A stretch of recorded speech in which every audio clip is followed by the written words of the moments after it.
ভূমিকম্পের কারণ কি? ভূমিকম্পের কি কি কারণে দুনিয়াতে ভূমিকম্প হয় এটা জানবো। কারণ এখনো আবহাওয়াবিদরা বলছেন যে ভূমিকম্প আরো হবে। আর রাসূল সাল্লাল্লাহু আলাইহি ওয়াসাল্লাম বলেছেন কিয়ামতের আগ পর্যন্ত ভূমিকম্প হবে। দুনিয়া ধ্বংস হবে ভূমিকম্প দিয়ে। কি দিয়ে? কোথায় টান ফেলেছে? কি দিয়ে? ভূমিকম্প দিয়ে।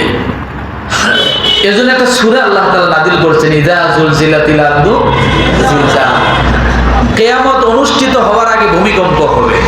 যেদিন কিয়ামত অনুষ্ঠিত হবে, যখন দুনিয়ার কিছুই থাকবে না, দুনিয়া নামে কিছু থাকবে না, তখনও ভূমিকম্প হবে। তাহলে এটা কত মারাত্মক।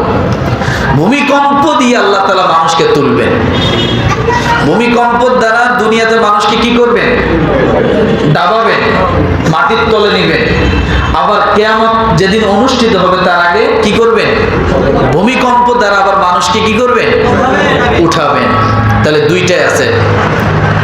তাহলে ভূমিকম্পের কারণ কি কি? কি কি কারণে ভূমিকম্প হয়?